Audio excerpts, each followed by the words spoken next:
All right, so we're live. We'd like to welcome you all back to the Trampled Underfoot Podcast show with Mark Lindsay and Eloy Escagedo as your hosts. Mark, how you doing? Well, I'm doing all right, but there is I need to make a major apology to everybody last week. You darn tootin' you have to do. I don't know what this is about, but yeah. Oh, I think you know exactly what it's about because you No, did I don't. the edit, and it was Oh, that's probably one of the right. easier idiots You or made it edits you very. did. You did make it easy for me. I messed up last week. Mea culpa, mea maxima culpa. My fault. For some stupid reason, and I don't know what it is. When we finished last week, and we said our goodbyes, and we're sponsored by Steve Nealon at Harneal Media, your one-stop website shop. And I did that entire thing. Eloy leaned back to clap his hands so we get that little audio spike in the waveform in our audio software so we know where to start the edit and cut everything out from there. And then we have an after show where we talk to you, our friends over there in the chat here on YouTube. And like an idiot, for some reason, I was thinking we needed to end the broadcast on StreamYard. And I don't know what the heck I was thinking because I know better than that. You even made me doubt my. You threw me.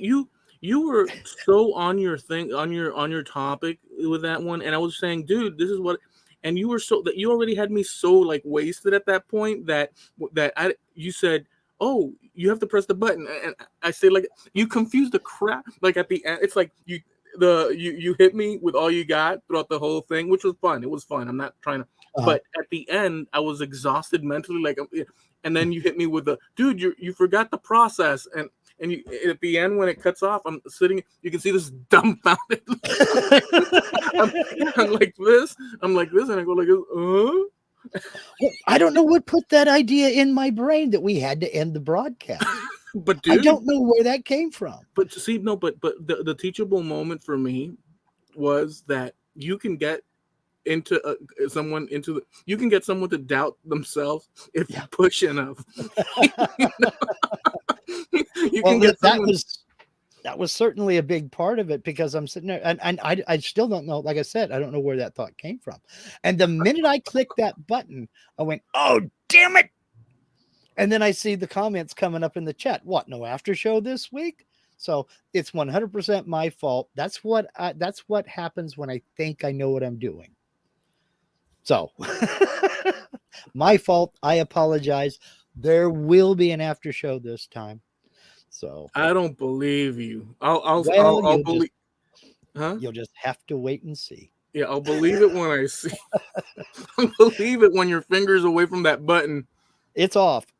It's off. It's away. My hands, Mr. Sulu, you have the con.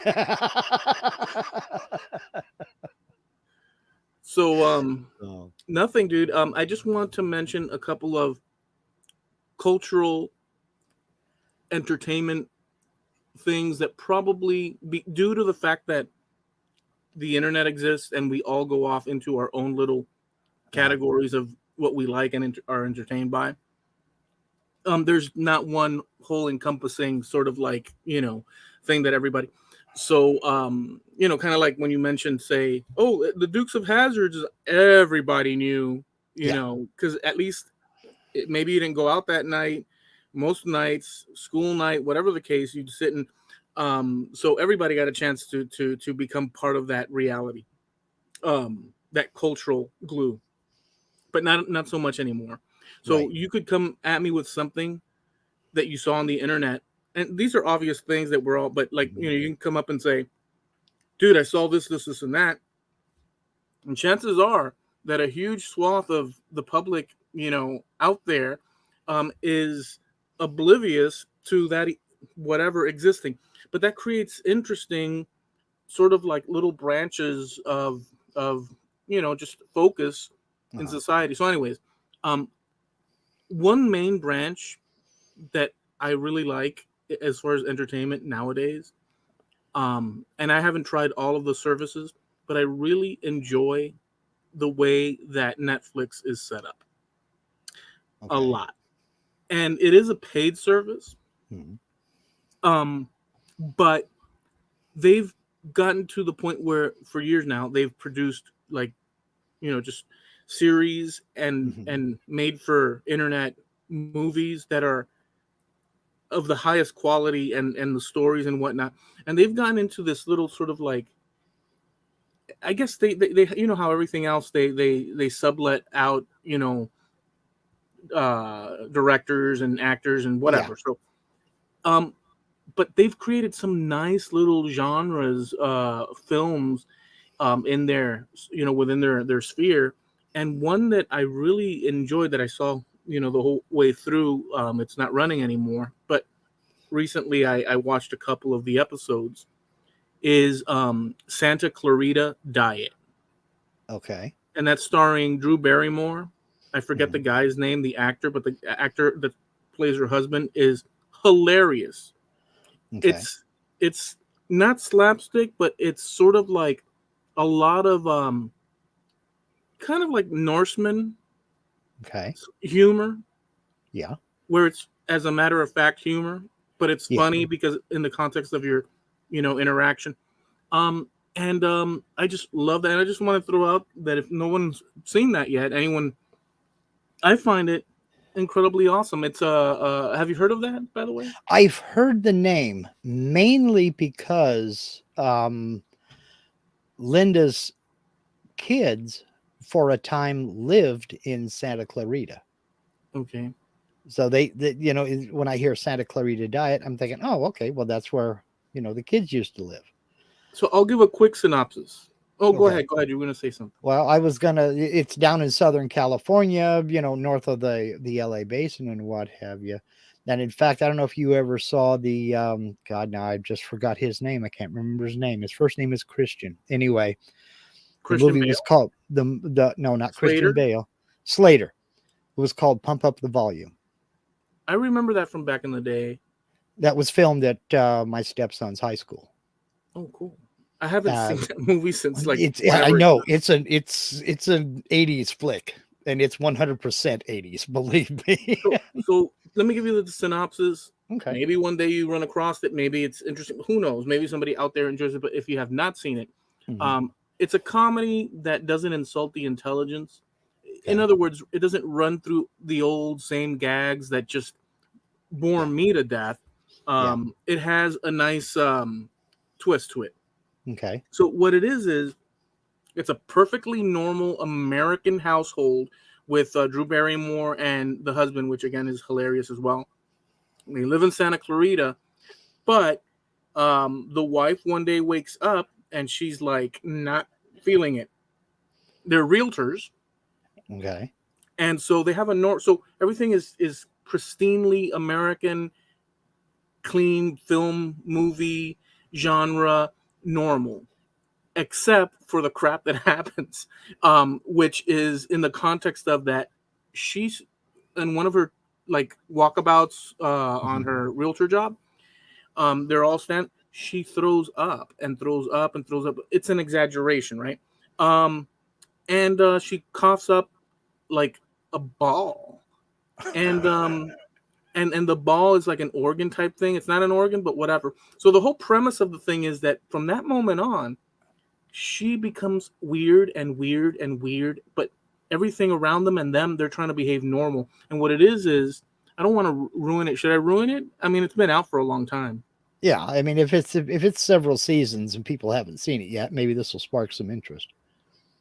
So what it is that um they ate at a clam uh shack, Hmm. and some of the clams were tainted with this like I, I don't remember this part because it's a lot of seasons.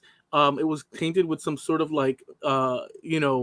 medieval Middle Eastern sort of something something where people become zombies and it's like a witchcraft and this and that, and it's all exaggerated and like it makes it's just wild, but Hmm. it's all in the context of everybody. Like it's you got your normal, and then you've got this storyline and them having to deal with, and her hunger is for humans, Oh, geez. and the husband, it's just an incredible. So anyways, it sounds ridiculous because it is, but it's so well done and so not insulting to the intelligence, and yet you have to have a disposition for a little bit of the surreal, like a tempered Mhm. normal with like huge spikes of surrealness, but it's all glued together, well produced. But anyway, I just wanted to share that. No, I've not seen it. I don't have Netflix.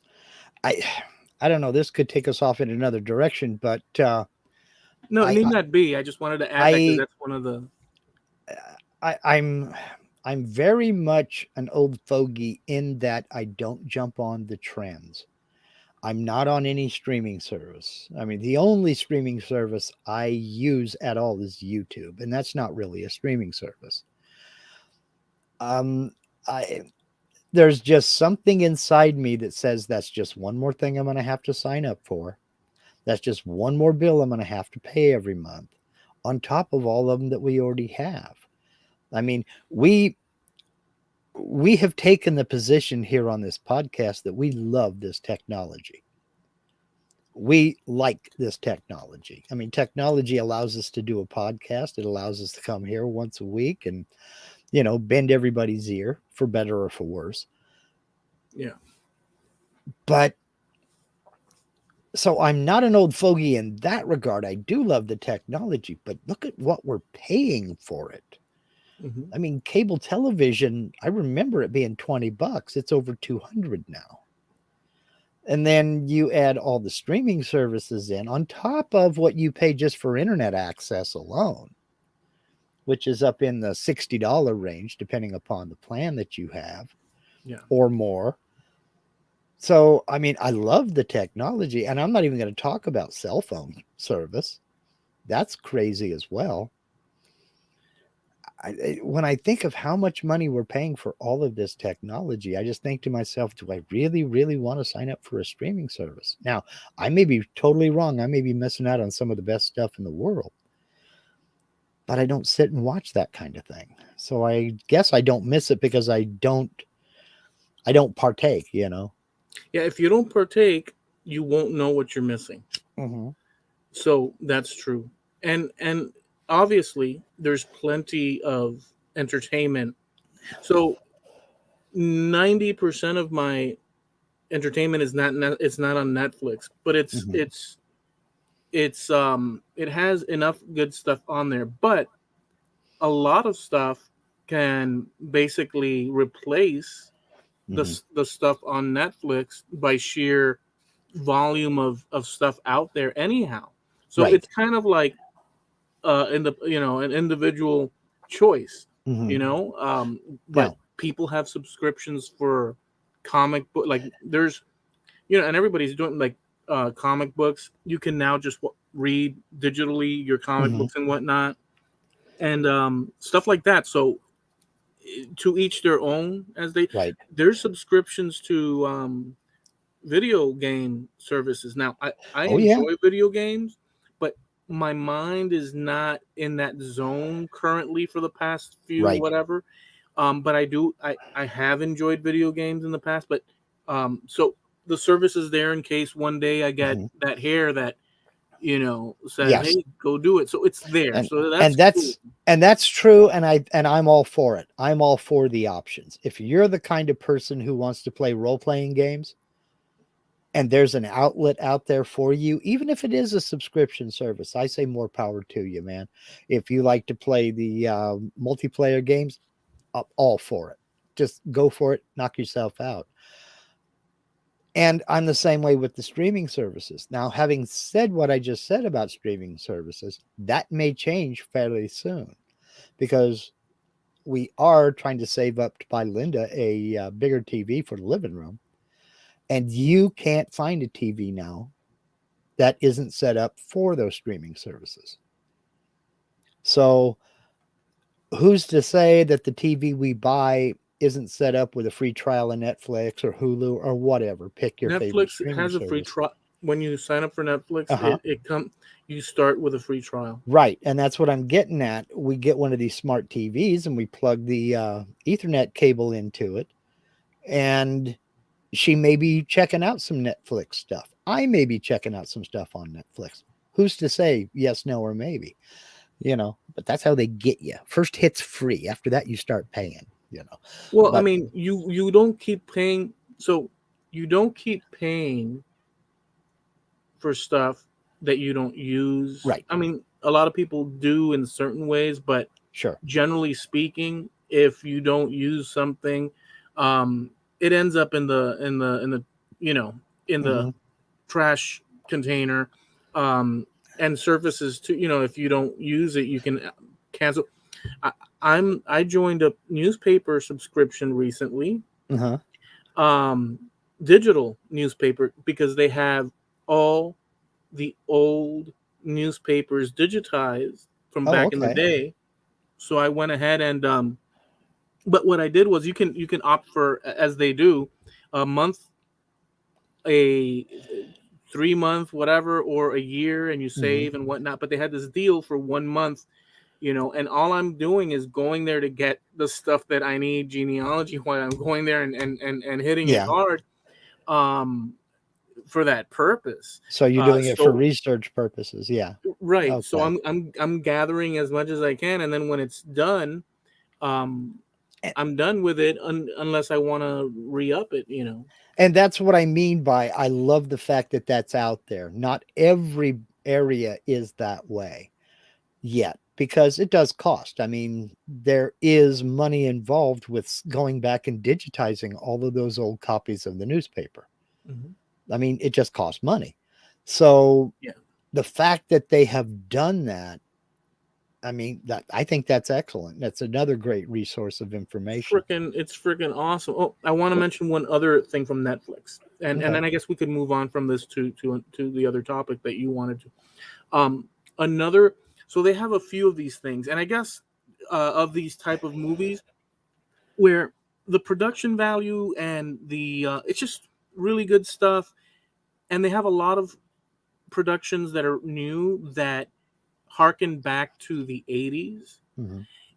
in a refreshing way that I appreciate, that I like, that I enjoy, being from the 80s or Hmm. growing up throughout that time and experiencing. Back then, nothing really seemed as awesome as it does now, looking back at it. Like, let's say, Right.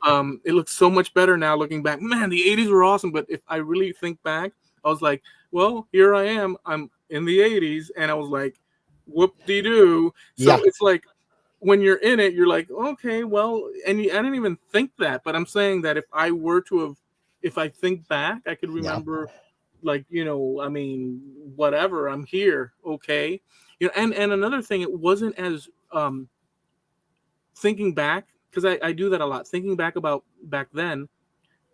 It wasn't as antiquated. I can see how people that are born now, or recently, as they grow up and like they're experiencing the world with all these gadgets, they can look back past their time and think, man, those people were antiquated.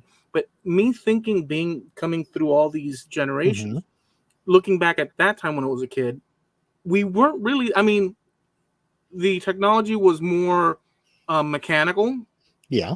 but as far as our thinking and interactions and amongst friends and discoveries, and if we wanted to learn, like I got into shamanism for a Hmm. while, and I went to the bookstore and got shaman.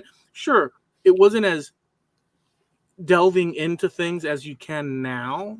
Sure. Like right now, if you want, like if you're into like shamanism, let's say, as an example of anything, you can really rip into that topic. Oh, yeah. You can, I mean, just everything, because there's people out there writing their own blogs, doing their own things, and you can find it Yep. all. So anyway, so on the other series that Netflix picked up from another place, I think it was YouTube, they took it over, Netflix did, and it's Cobra Kai. One of Okay. the biggest hits throughout the 80s was the whole uh, Karate Kid. Karate Kid franchise, Hmm. and it really was. And I remember going to the movies, um, and watching it on film, Hmm. and it was awesome back then. But they brought it back, and it's literally harkening back to my youth. Yes. To all of us that grew up in that time and whatnot, and they have done such a good job with that series. I don't know if you remember watching it back in the day, the Karate Never Kid. saw it. Never Okay, saw it. That was that was something that I was just not interested in. But yeah, go ahead. okay, so in the Karate Kid back then, Mhm, like every movie, you have a good guy, protagonist, good guy. You mhm, have your bad guys. You have the all these plot points that movies have. Well, back then you had your Larusso, the young kid from New York that mhm, went out to L.A. and the karate and all that and whatnot. And you had your bad guys. This guy Johnny, this blonde kid with his mhm, girlfriend. The Larusso kid takes the his girl and fights ensue, and he takes her because he's a bit of an ass. mhm, Johnny, the Cobra Kai guy, and LaRusso's like the good guy. mhm. And everybody for years, they're thinking, man, this Johnny guy, what a jerk. Look at all the but in the series, what the writers did is freaking mind blowing. You'd have to you have to appreciate it. One would have to have been and watched it then, and Mhm. the whole culture of it, and then now.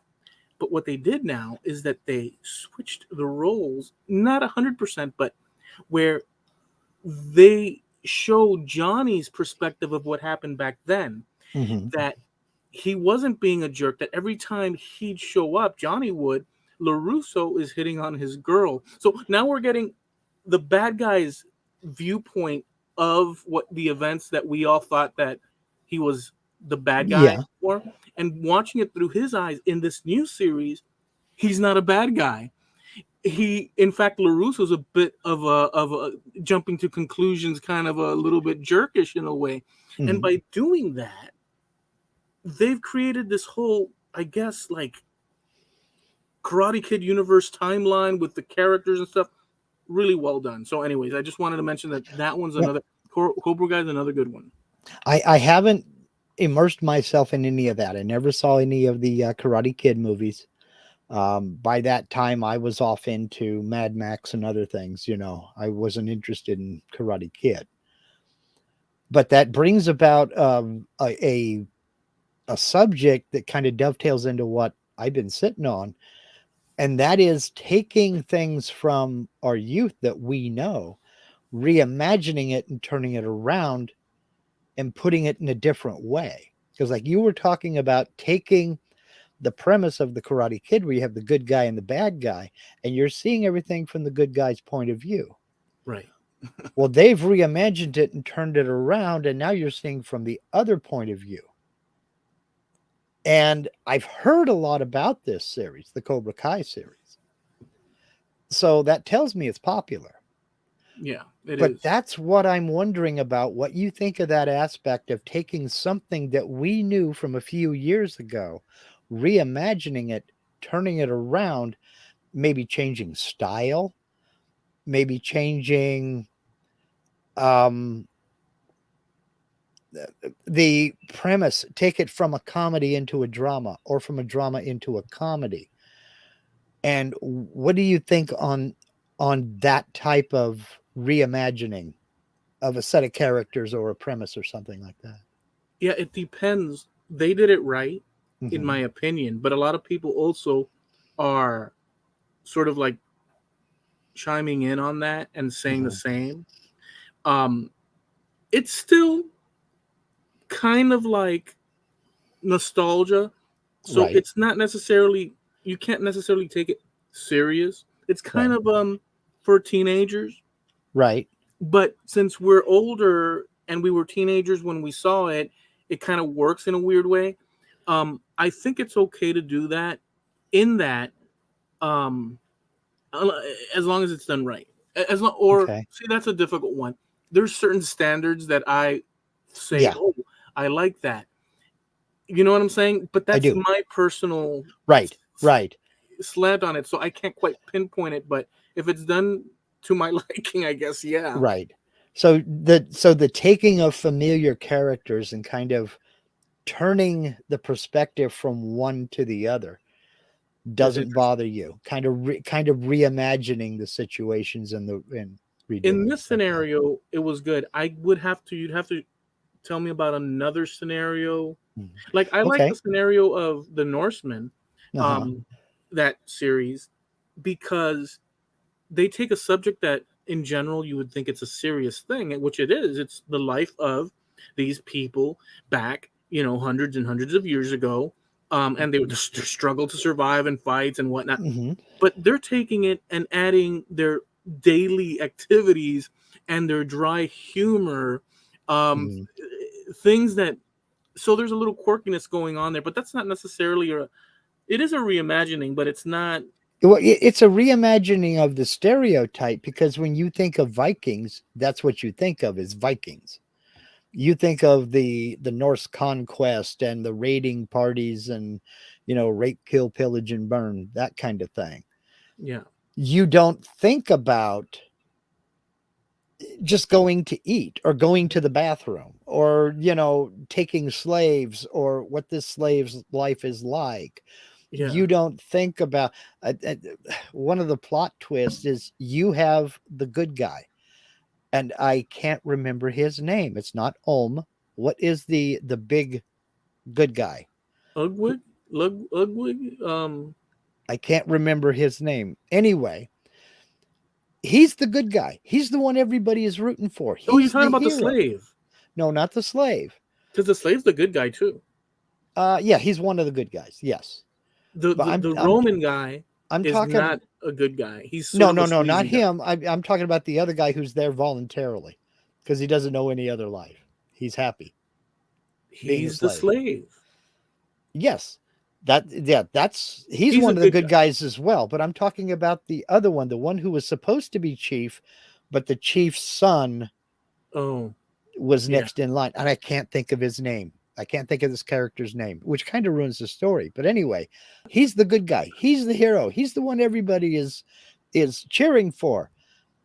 And then he introduces about 3 episodes in, he introduces the concept of extorting farmers for protection money. yeah. Oh no, but he was a jerk from the beginning, though. I can't see how you would say he's the good guy necessarily. I think that there's gray lines in that one, that make it fun. But he's kind of like, they're all a little bit on the gray They are, scale. and that's the whole thing. It explodes that romanticism of the Viking ideal of we're off for conquest and we're gonna do this, that, and the other. No, they were a bunch of jerks, all looking to be the one who was the head of the big man of the roost. You Yeah, know, there's so much funny it stuff in that. and I kind of I like that. I like that explosion of well, I hesitate to say wholesome because it was anything but wholesome. We're talking about Viking conquest here. Nothing wholesome about it. Bud Wholesome But was that it's one other character. yeah, really. It's the Arvid, that's his name. Arvid. Arvid. Yes. It was the taking that romanticized image and just blowing it up.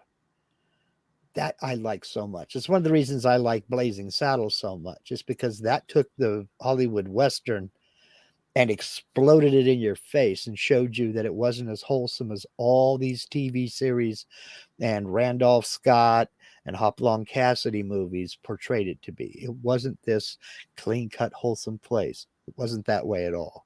No. And I like that. I like that kind of thing. Yeah. Now let's turn it a little bit in a different direction and apply it to music, for example.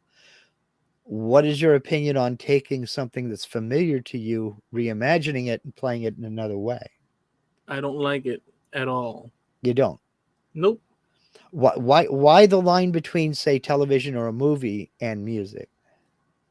Because I have studied music Excuse me. in my life, Mhm. and I have very strong opinions and taste. But that, I don't think they shouldn't do it. Go Mhm. ahead and do it. But Mhm. me liking it is a whole Well, different. yeah, it's all personal taste. I do Yeah. understand Like that. I didn't like. You've mentioned it many times. The reimagining of The Sound of Silence by that Hmm. newer band. Yeah, with by the, Disturbed. Yeah. with the deeper voice. Hmm. I'm not gonna say I hate it, Hmm.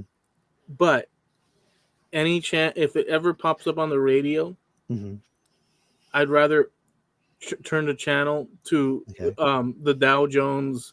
Okay. Um, Well, see, now I'm not talking about a straight cover. I'm talking about taking something and putting their own spin on it and turning it around. Like, for instance, like Jimi Hendrix did with All Along the Watchtower. that's different, yeah. Dylan didn't play it that way. And in fact, when he heard Jimmy's version, he liked it so much, he started playing it that way, played it a lot faster, and tried to capture some of what Jimmy did with it. He loved Jimmy's cover of All Along the Watchtower. Yeah. But I sent you a video earlier today to get your opinion on it. I didn't tell you I was going to bring it up because I didn't think I was going to bring it up. But we kind of got into that topic and it fits in. I sent you a video earlier today. There's a guitarist named Justin Johnson, who I love the guy. To me, I think I think he's got some of the finest fingers that have ever touched a fretboard. The guy can play anything. He'll sit there and pick up an instrument, and it doesn't matter if he's played it before or not. He'll sit there and strum a little bit, figure out the tuning, and he plays it like he's owned it for his entire life. And I've seen him play everything from 1 string up to 19 strings. And the guy's just phenomenal. The video he posted earlier today that I shared with you was him playing ZZ Top Sharp Dressed Man, but Delta Blues style, on a steel guitar with a slide. And it was funky. It was bopping. It was cool as hell. Now, I'm not much for covers, and he doesn't sing. So the melody and all the rhythm and everything, he's playing all of that on this guitar. And I just kind of wanted your opinion on reimaginings like that, because I have another example. Yeah, What do you but think? I'll say this. Okay. I'll take back the broad statement and say that if somebody takes a song, there's some okay. This is another difficult one, like last time, Mm-hmm. because I have very specific tastes Mm-hmm. that I'll say no to and yes to when it comes to music, and it's Uh, very just ingrained in me. yeah. I'm open to listening to stuff, but so I have a problem with that one Disturbed cover Mm-hmm. because there's a spirit, Mm-hmm. in my opinion, in Paul Simon and Art Garfunkel. There's a Mm-hmm. spirit that they imbued into the. So when I Yes. listen to music, I don't think of it as just this is my personal bias. I think of it in conjunction with the time that I first listened to it, and I don't think I'm the only one, and the experiences occurring at the time, and then just that kind of thing. So Mm-hmm. it's a personal. So Paul Simon, Sure. I their stuff to Mm-hmm. me, it's I mean, it's of that period, Mm-hmm. and somebody comes up and does what this guy did, and plus that voice, dude. A Yeah. lot of people love that, but Well, Paul Simon personally said he loved that version. I don't care He what. really By liked the it a lot. another side thing, I don't care what Paul Simon or if Paul McCartney or if Yoko. I don't care it's my personal Yes, because sure. I get that. I get that. because I mean, there's a lot of artists that'll say, Mm-hmm. hey, a reporter will ask them, what does this song mean? And Yeah. a lot of these artists will refuse to say what it means because they're aware of the one little thing that when you and it's a very important thing about music, and it affects in other Mm-hmm. genres in our lives as well, that when you put something out there in the arts, people listening to it internalize it if they like it, and they kind of meld with it in their minds, and they attach little memories to it Sure. and certain feelings, and it almost becomes like the artist is literally giving away that song out into the ether, and people are taking it and attaching their Sure. own little, so they'll Yeah. refuse many times, and so it's kind of like that kind of a situation. Well, and a lot of people put a lot of personal attachment to music, and I get that. I understand that. But it kind of falls in with me, that whole reimagining it. Now, I've heard it said that the Simon and Garfunkel version of that tune was a warning, and Disturbed's version of that tune was a shout of anger that the warning was ignored, and reaffirming that warning in a stronger voice. Maybe you'll listen this time. Yeah, I I don't don't want know to if say. that's true or not, because I mean, I don't speak for anybody. But if you listen to the intensity of Simon and Garfunkel and you listen to the intensity of Disturbed, you can see how somebody would leap to that conclusion. I'm not saying it's right or wrong, just Yeah, that I've heard it said. yeah, no, and you know what? The guy is a great singer. That's a fact. Well, The band, he is classically trained. yeah, I mean, the Beatles You know. weren't, and so, but anyways, I mean, I get it. Mhm. You can't just knock that, because so he's a great singer. They're a great band as far as their technique and whatnot, and Mhm. this and that. And there's many proficient and incredible artists always, because it's part of the human, cycle of life and stuff. But so it's a very personal thing. I've gotten into fights Mhm. because hell, I've gotten into fights with with We've had disagreements, but I wouldn't call it a fight. I mean, no, we're still friends. I've gotten into fights over my musical opinions, because I wasn't having it.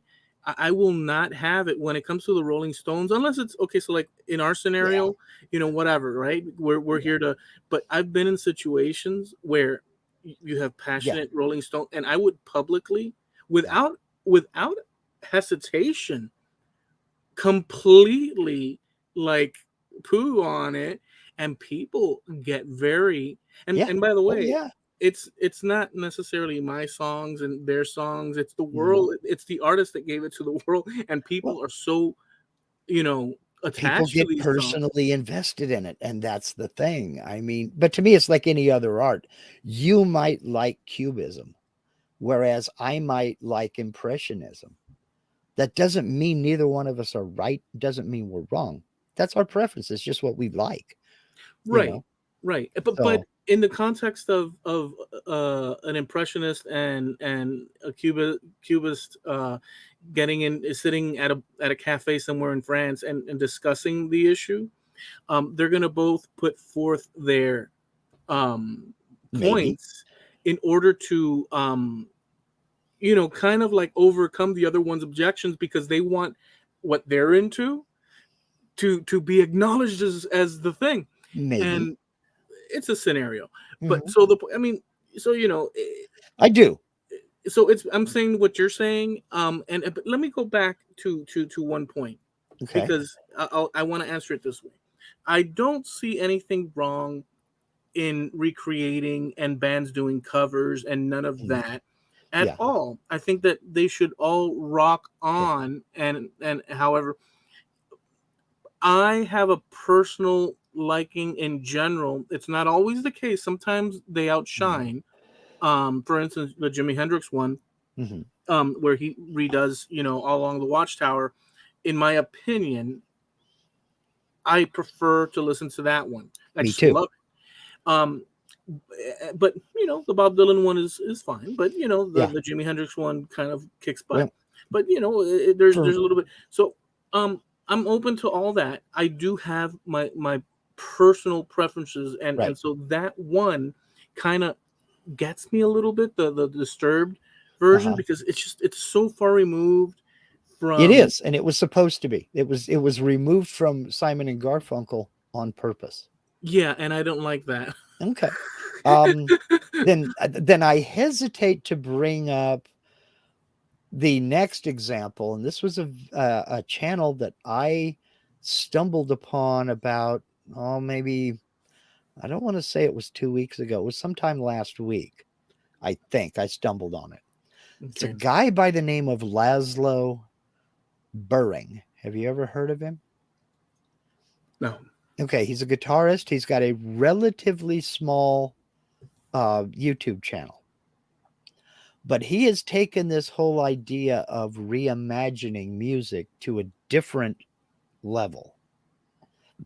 And I'll give you an example. He had he did a video when he's playing the guitar. But what if All Along the Watchtower was written by Pink Floyd? Okay, I've seen those. You have? Mm-hmm. Okay. What if the one that got me, this is how they hooked me. What if Comfortably Numb was written by Dire Straits? I mean, he has all kinds of this stuff. What if Freebird was written by Pink Floyd? What if Stairway to Heaven was written by Pink Floyd? What would it sound like? The thing about it is the guy is a good guitarist. He's a very good guitarist. What if What a Wonderful World, the Louis Armstrong song, what if that was written by Stevie Ray Vaughan? There's some good stuff out there, is what I'm getting at. Oh, yeah. And it's a reimagination of these songs, but done in the style of somebody else that I like and respect. And it was like, holy cow, it fits. It works. I mean, the guy just played it. I can totally imagine Dire Straits playing Comfortably Numb. It didn't sound absurd. It didn't sound stupid. You said Dire Straits. You don't want to know what. You don't want to know. You don't want to know the first picture. I don't know what it is. You don't want to know the first. I know what it is. It's denial. You're afraid you're gonna like it. No, you don't know. What was the first picture that popped in my head? Headband. It like a halo. It popped in my head. Well, think of that halo. Think of that halo. Saint Mark Knopfler. You said that? No, but you said that, and because I'm, most people just shut up and not say it. But you said that, and like, I even saw the little, how it had tricolors, like one band and stuff. Yeah. I pictured it, and the textile of it, the actual. I pictured the whole thing when you said. You just refused to let go. You refused to let go. You know how many summers we sat in front of a TV, and every time they'd come on, we'd all be like, and we'd all get up and walk around and stuff. Now, there I will agree, that song was overplayed on MTV because it was about MTV.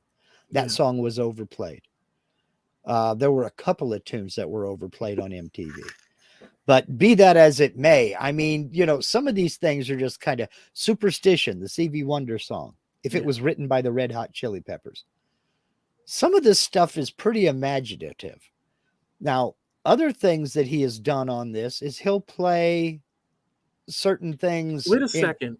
In fingerstyle. No, wait a second. Mm-hmm. The Red Hot Chili Peppers did play Superstition. No, what if it were written by the Red Hot Chili Peppers? What if Stevie Wonder didn't write the song, but the Red Hot Chili Peppers did write the song? Well, we kind of get that because they in the 80s did do that. But they took Stevie Wonder's arrangement, is what I'm saying. Oh, okay. And didn't play in their real style. Well, no, they did. They did. They amped it up to Red Hot Chili Peppers levels.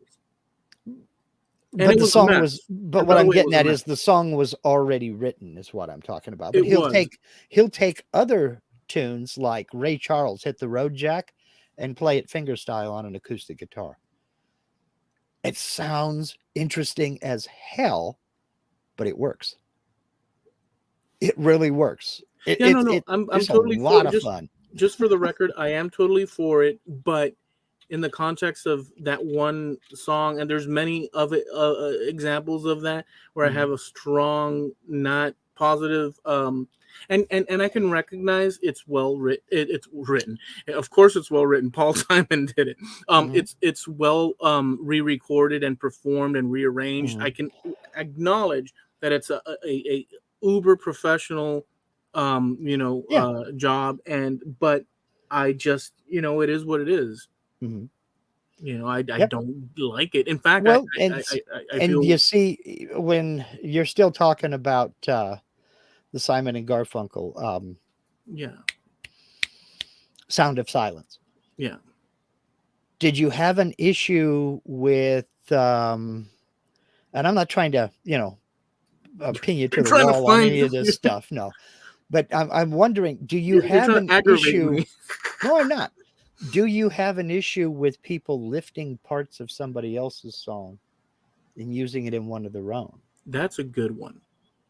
Because So I'll give you an example. Rush, Spirit of Radio. that's a great song. A very good song and Freaking awesome. very Freaking awesome. underappreciated, I think. That very end where they break it down and go reggae for just a couple minutes. That whole section was meant to sound like you were spinning the dial on your radio, and you go from rock over here to blues over here, and then you get into reggae over here. Every time you hit a new station is a new type of music playing. Yeah. But he gets in, and they had lifted the line. The words on the prophets were written on the studio walls. I can hear it. I can hear it in my brain. Mm-hmm. Then they back out again to rock the concert halls, and instead of echo with the sound of silence, echo with the sound of salesman. Now they directly lifted that from sound of silence, changed a couple of words, and put their spin on it. That's just one example. I kind of dig that. No, that's awesome. That is awesome. I But like that's different. I That's like different. those little touches like that, where because that's a nod, and that's a not quite a tribute. What's the word that I'm trying to think of? I can't think of the word. My brain is It's in an Easter neutral egg. tonight. Well, it is an Easter egg, and maybe 2 out of 10 people will pick up on that's a line from a Simon and Garfunkel song, Mm-hmm. changed up a little bit. But what do you think about doing that? Yeah. Well, I've so here's the thing. I don't know how many other musicians do that, but I have a ton of songs recorded and put out there, and within every song, there's a little bit of that where I'm making an actual conscious decision in the recording process to do a certain homage, let's say. Mm-hmm. That's the word I was looking for. Thank you. Is it homage or homage? Take your Homogenize? pick. Take your pick. An Homogenization? homage. No, well, so for instance, I have not to get into it, whatever, but I have a song called Grim Reaper, Uh-huh. and it's layered with homage or Easter eggs to all sorts of bands that I like. Number one, the actual title Mm-hmm. is straight up lifted from Fear the Reaper.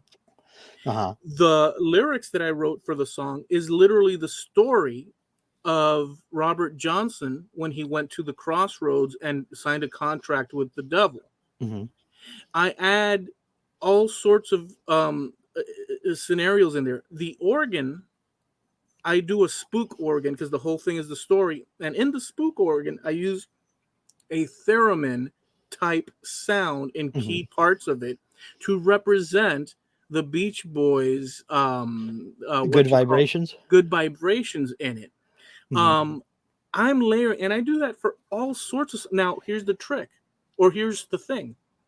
Because it's such a personalized thing, I know what I'm putting into it.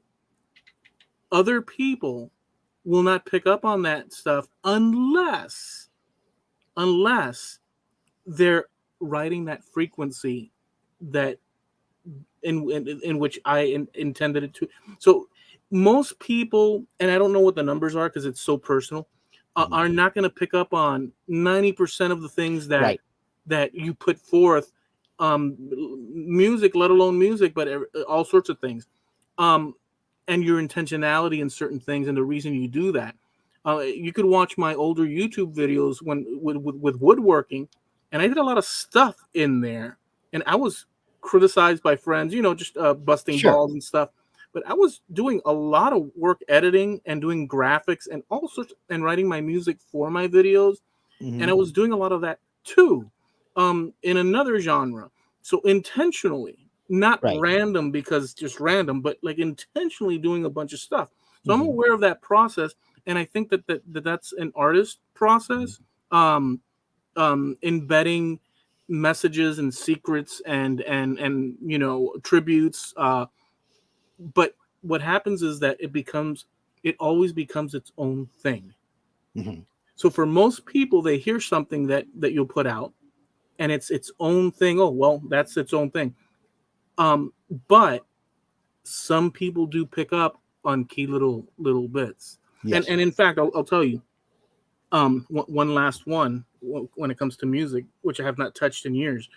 I wrote a song all on piano. It had guitars and all sorts of stuff, but the main instrument that I wrote with was the piano.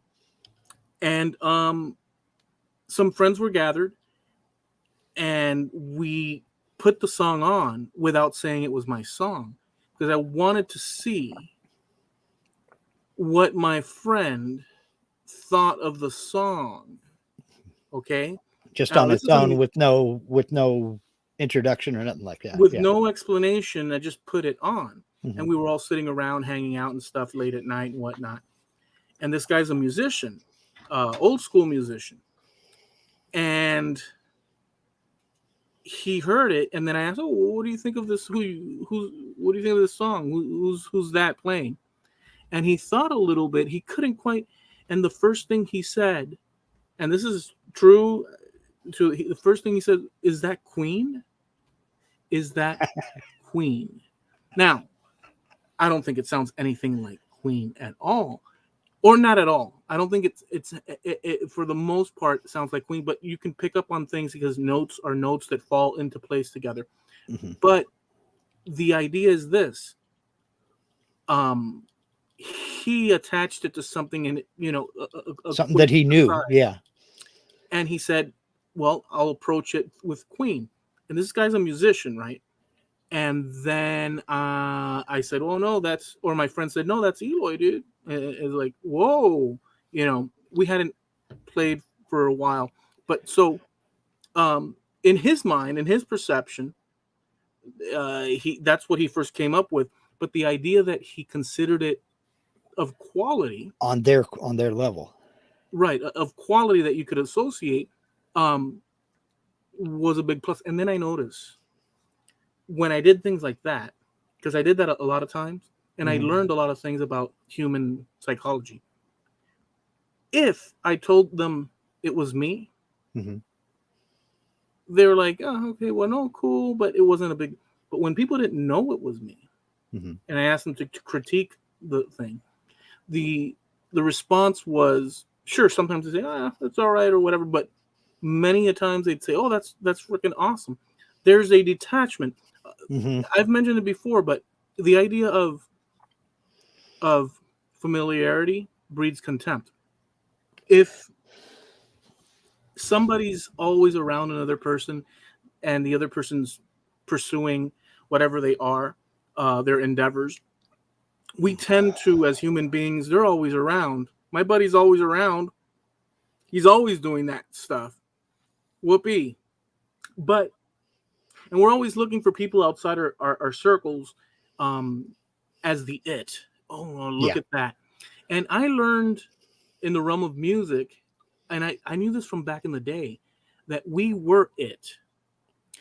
Now, I'm not trying to be egotistical at all. What I'm trying to Understood. say is, I mean, that's not the angle. What I'm trying to say is that if you don't believe in yourself, if you think that it's over there and it's not over here, when it comes to music and this, then, you're always, I guess, taking a back seat, music production wise. So all these guys and all my friends and stuff, so they did the efforts, but there was always something further reaching. I always felt that no, that our drummer, he's the one. This guy is the one. They're the one. They're the one. Because anybody's the one. You just have to sit and do it, Yeah. do the job. Yeah.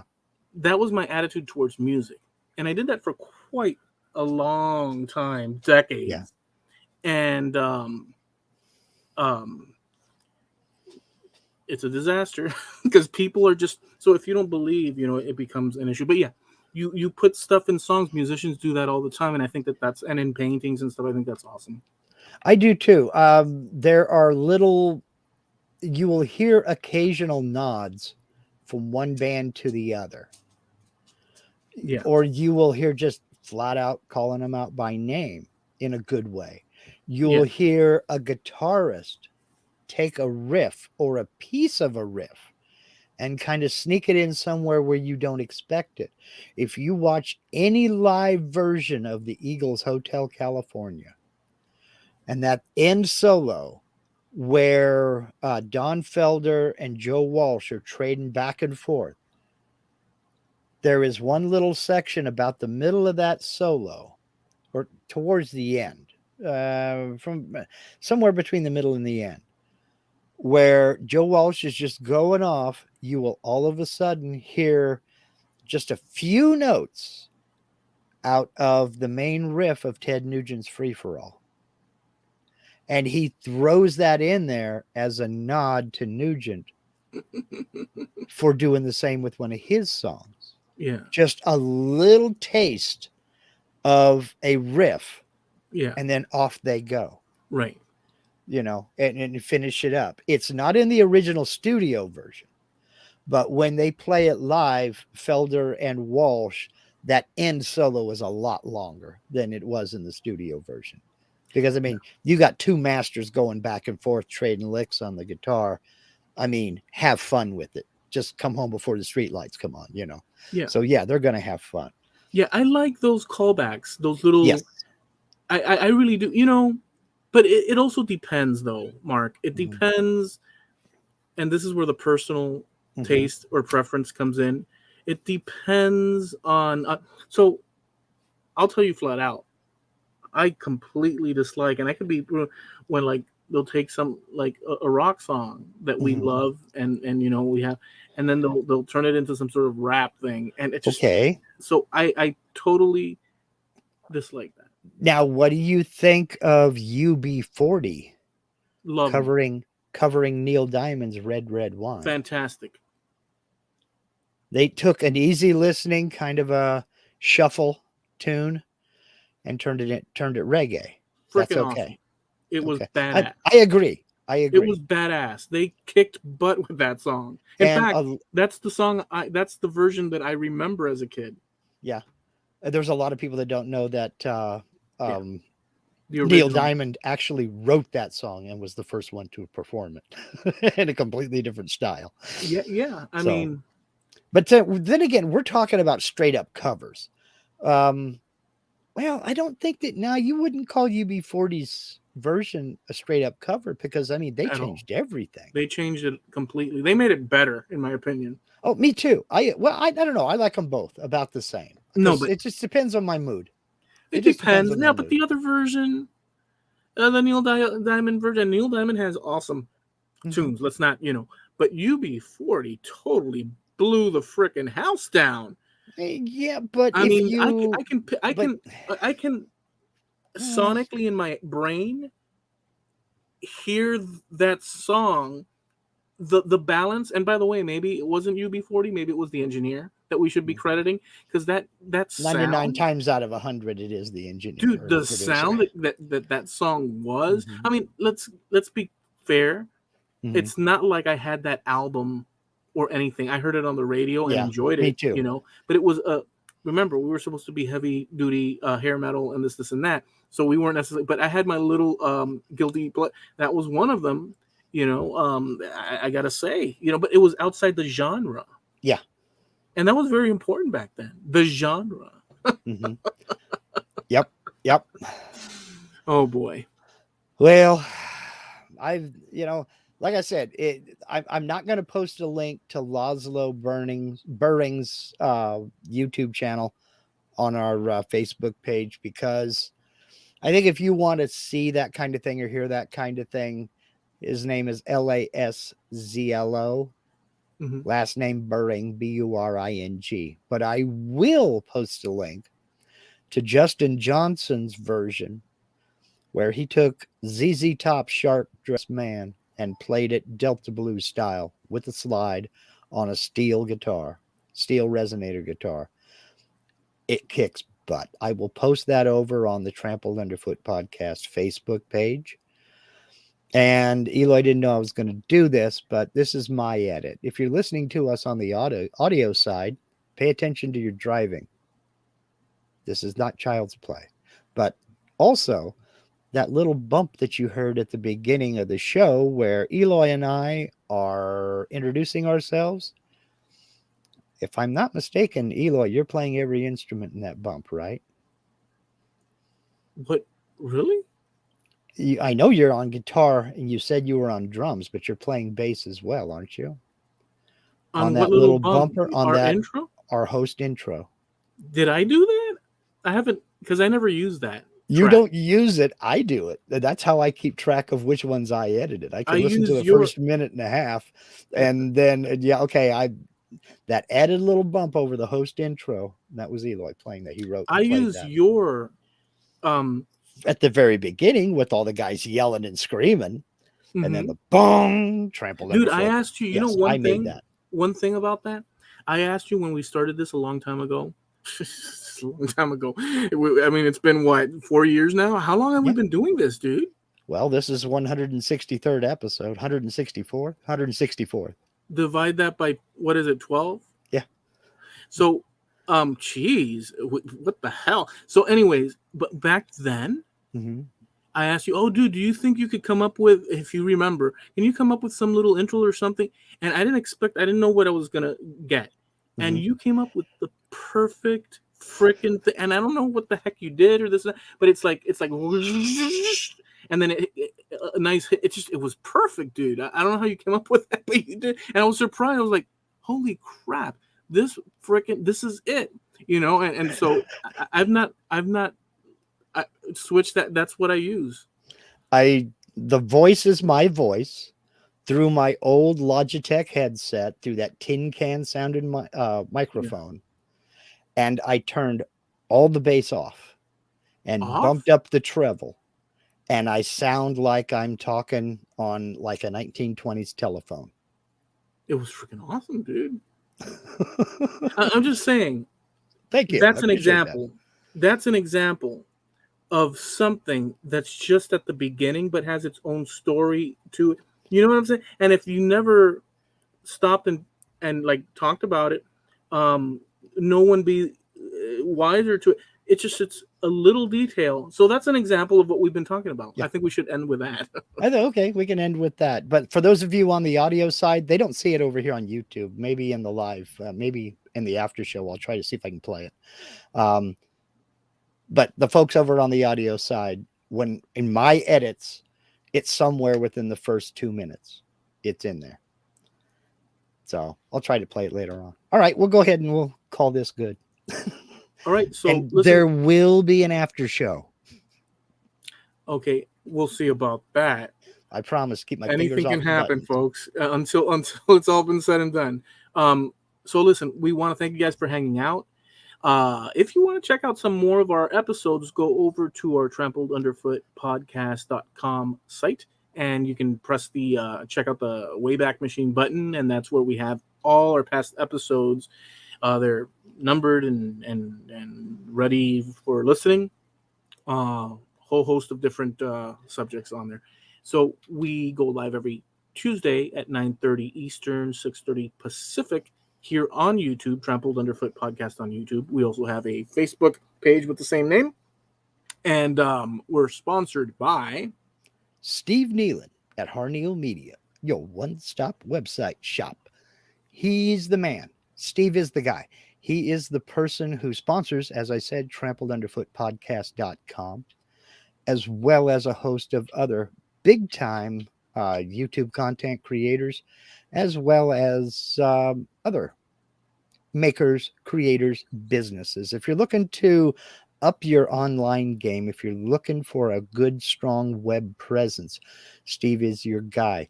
If you're experienced in website design and creation, Steve will do as much or as little as you want him to do. If you've never run a website before in your life, again, he'll do as much or as little as you want him to. It's personalized service. When you talk with Harneal Media, you are talking with Steve. You can find out more information over at harnealmedia.com. That's HARNEAL media.com. All right. All right. Right. You don't want to know all the thoughts that come when you're saying your thing. I'm thinking, I can see you standing in front of it, like door to door. Some lady. KMED Valley weather calling for mostly cloudy skies with a chance of thunderstorms later on this evening. A high of 57 degrees. Well, look, folks, we have a good time here. We talk about so many different things, and we're just nuts, to be honest with you. I mean, sometimes we're calm and collected, and we're off on one subject or another. It is what it is. We enjoy it. Hope you enjoyed it too. Have a safe week, and catch you next time. Peace.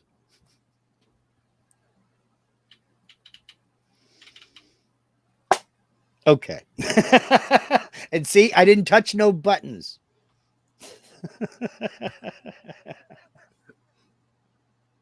Oh man, let's get over here into some of the I will put up that video, the Justin Johnson's video, on the Facebook page a little bit later on. It's really good. Just, check it out. It's good.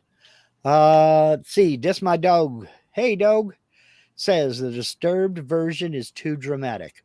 Yeah, it was intended to be. Simon and Garfunkel have a somber acceptance to it, and Disturbed completely missed it. Disturbed is anything but somber. No, that's a good point. That's actually more or less where I'm at on it. Okay. The idea that he points out, the dramatic bit, I think that's also because, they're very that dramatic. Kind of, you know what? It's almost opera, not a soap opera like. Yeah, it was supposed to be intense and jarring.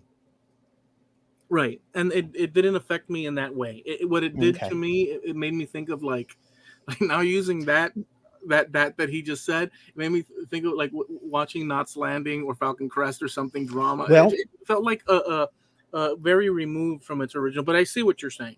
There was a let me ask you this: do you think it was approached with a lack of respect for the original? I think whoa, don't get, whoa. I was with you when you said respect, and then you said towards the original. If you knock out I think that there is respect in there. So I can't. Yes, I think that they redid it with total respect. I just don't like it because there was a similar situation. We're talking in the early 90s. Okay. Where, do you remember Cats in the Cradle by Harry Chapin? I love the new version. Ugly Kid Joe did a cover of it. I had the album. And I loved it. I liked that cover. They did a good job to me. I liked it. The main reason I liked it, and I can remember folks who didn't like it talking about it at the time, the main reason I liked it was because I thought they approached it with respect. Yeah. They didn't try to turn it into something that it wasn't. They didn't attempt to make it their own. Do you know that band, Mark, that band, Ugly Kid Joe, marks marks the end, the bitter last throes, them and a few others, but them, the bitter last throes of that era that we so much enjoyed of hair metal, so profoundly enjoyed the hair metal era, and they were at the tail end of that when grunge came in and pooped all over everybody and just caused a huge poop storm. Okay. To finish out what you said here on this one, at the risk of being excommunicated, that won't happen. Try Scissor Sisters' version of Comfortably Numb.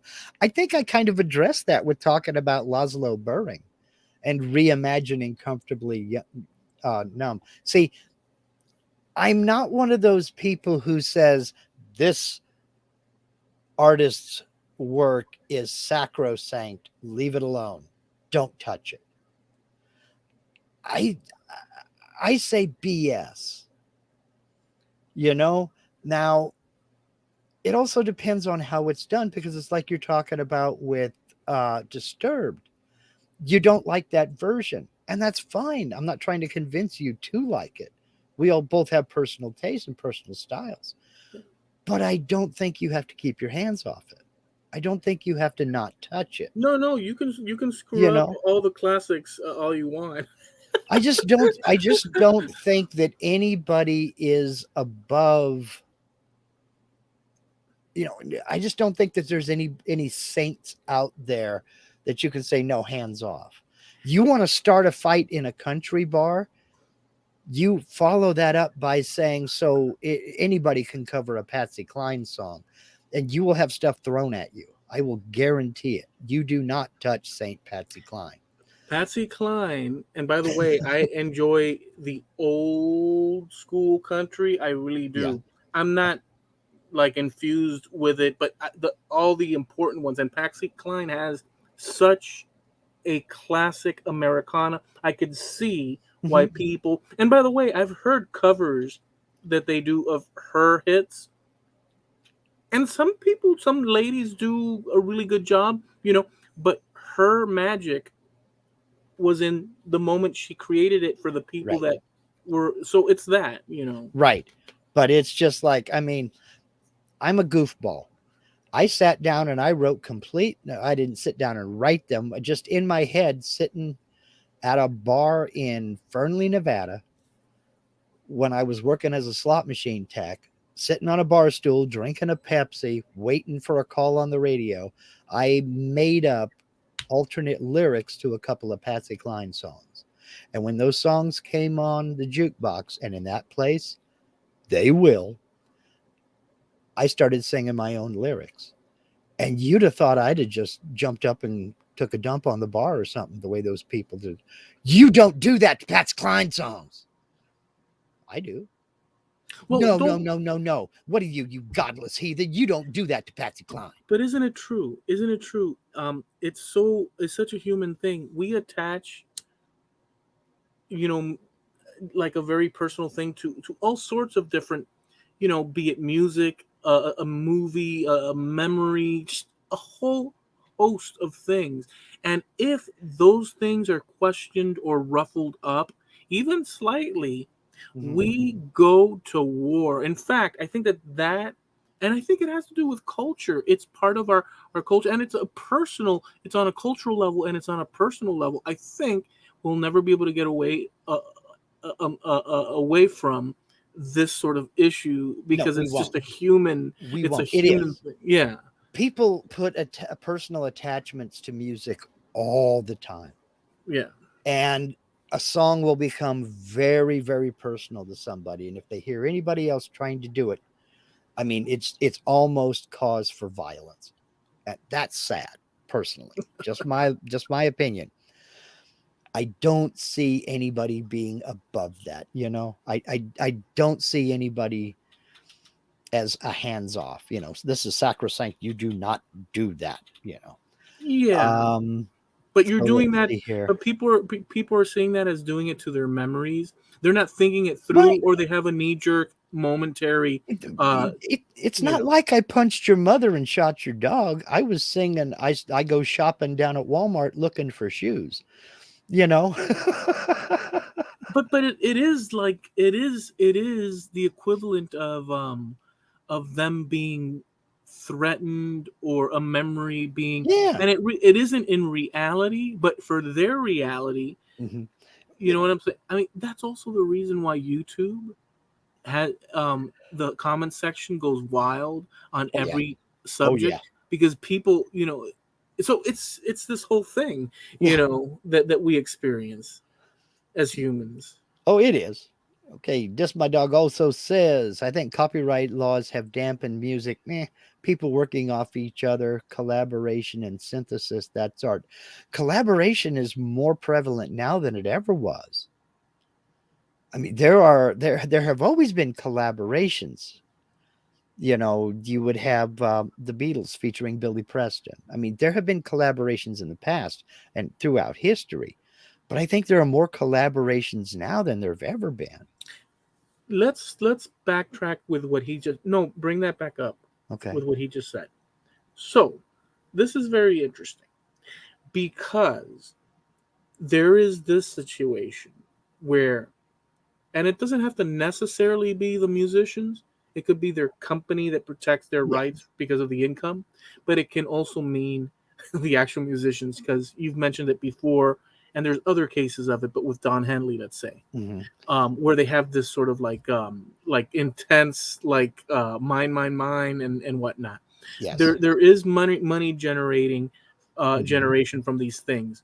Um, so sometimes the musician in their reality, apart from this financial aspect that we just mentioned, but Yeah. for the sheer fact of like this sort of in their mind respect, or in their mind don't touch this, there's musicians out there that will go out of their way to crush any attempts at approaching or touching Mhm. the hem of their, Yeah. you know, guitar strap. Yes, exactly. You're right. so so There there's are. all these things involved, like, even, but a lot of people are quite musicians are quite happy to hear someone interpreting their song, because it's an honor, even if We, it's even if it's crap, it's still an you honor. you look at a goofy case like Weird Al Yankovic. I have heard more than one musician in an interview say, when Weird Al Yankovic makes a parody of your song, you know you've made it. And Yeah. the thing about Weird Al Yankovic is every single song he's made a parody of, he has gotten the right to do so. He has made a deal with the record label or the songwriter or whoever it is. He has sought out and he has got the right to do that. He has bought the rights to do so and has their blessing. So to his credit, he does it the right way. It's CYA big time, but it's also, to me, just doing the right thing. But I think there are more collaborations now than there's ever been. I find that really interesting. Um, Copyright laws haven't changed. They're still basically the person. Well, they do change. Let me rephrase that. But they haven't changed since about the 1940s, maybe the 1950s. And where it used to be like a guy named Irving Berlin, one of the premier songwriters of the 20th century. He lived long enough to see a lot of his early music go out of copyright and become public domain, because at the time it was 75 years and that was it. Mhm. Well, he lived long enough to watch some of the music he could have still been getting royalties from end up in the public domain. They've since changed the laws to where it's a certain amount of time, then you have to reapply that copyright. So that could go in perpetuity. I mean, whatever Jimi Hendrix wrote went to his estate, Mhm. and now that estate keeps refreshing those, reapplying for and reestablishing those copyrights, and that keeps it there. But that doesn't mean that they won't allow other people to cover their music. I mean, they did it with Stevie Ray Vaughan. Other people do cover his music. Not all of them do it well, but that's a personal observation. It's a So, personal observation, but I will say this: there's channels like Rick Beato mm-hmm. where he kind of talks about this in a certain Yes. way, and he makes the argument that, in his case, right? So he sits with the piano or the guitar and breaks down the songs, Mm-hmm. and a lot of his videos get like shot down by Mm-hmm. the algorithm and like the companies Yeah, the requesting it. copyright holders. Yeah. And he makes the argument, and he's had a lot of big stars, musicians, interview. He had Sting a few Mm-hmm. months ago. Yeah. He's had Brian May Yeah. from Queen on. Mm-hmm. He's had like top notch people. The guy, But it and is, as you say, a lot of times it's not the performer or the songwriter; it's the it's the company. company, it's the But let record me get to, label. to to this bit though, that that he explains that if that they're short sighted, if they allow for this, it brings the songs into other people's attention. And you know, there you it's man, this could be a whole nother podcast So that episode. it can continue its popularity. This could be a whole nother podcast episode because we have several cases of that actually happening. Um, God, I don't want to talk about it, but I want to talk about it. Go This ahead, could, just do it, dude. We live only once. okay. There's a, I am subscribed to very, very few reaction channels. I think maybe two, and there's probably a million of them out there. But there's two guys in Florida, and they're over by Tampa. Andy and Alex. They heard "Time of the Season" by the Zombies. I love that band. Just went absolutely nutso over it. The management team for the Zombies saw that reaction, chatted with them back, in behind the scenes. They just recently, like 2 weeks ago, maybe it was just last week, they had a 1-hour interview with Rod Argent and Colin. God, I can't remember his name, the vocalist from the Zombies, and did an hour-long interview with them and talked about Time of the Season and writing it. And when Colin was singing it, I cannot remember his last name to save me. But it was an excellent interview. And these are just two reaction video guys. But that interview right there gave them so much legitimacy. And that's exactly what they talked about. What you guys have done, and he said it straight to them.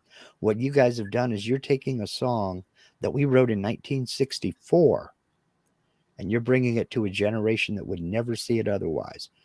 Thank you for doing it. So there are some people who get it, and they understand exactly what Beat is saying. You know what my big nightmare would be? What's that? If you managed to get for interviews at the same time Mark Knopfler, Mick Jagger, And Ted Nugent. Ted Nugent, and I had to sit here and explain myself. That would be, you know what that would be? That would be Oh my God. musical justice. that would be the Trampled Underfoot musical intervention. What could I say in a situation? What reason would I, because number one, these are real human beings. I acknowledge that. And my personal comments on music in such a laissez-faire, happy-go-lucky, whatever, tossed to the wind, is it really, for them, this is their work, and for me, I'm just like on the consumer side, just completely trashing their stuff. I'm sure they've heard it because nobody wears a cheetah outfit in public and not hear it. So and the bandana, I'm sure that they've heard. Dude, and Mick Jagger's, you right there just proved you were not alive in the 60s. Cheetah outfits, the leopard print and stuff like that. Oh, people were having tuxedos made out of this stuff. No, but that's, you know what I'm talking about. I do know what you mean. But you know what I mean. I threw cheetah. I threw cheetah just for the hell. But yes, I agree. But see, what could I, in a situation like that? Well, it goes back to when you played that tune for your friend, but you didn't explain it, you didn't intro it, you didn't tell him it was you, because you wanted the real reaction. Yeah. That was my whole point in bringing up Andy and Alex, is the fact that these guys saw their reaction, and Andy and Alex had absolutely zero clue that they would ever see it. There's another one who reacted to a Christopher Cross tune. Christopher Cross saw it, shouted him out on his social media.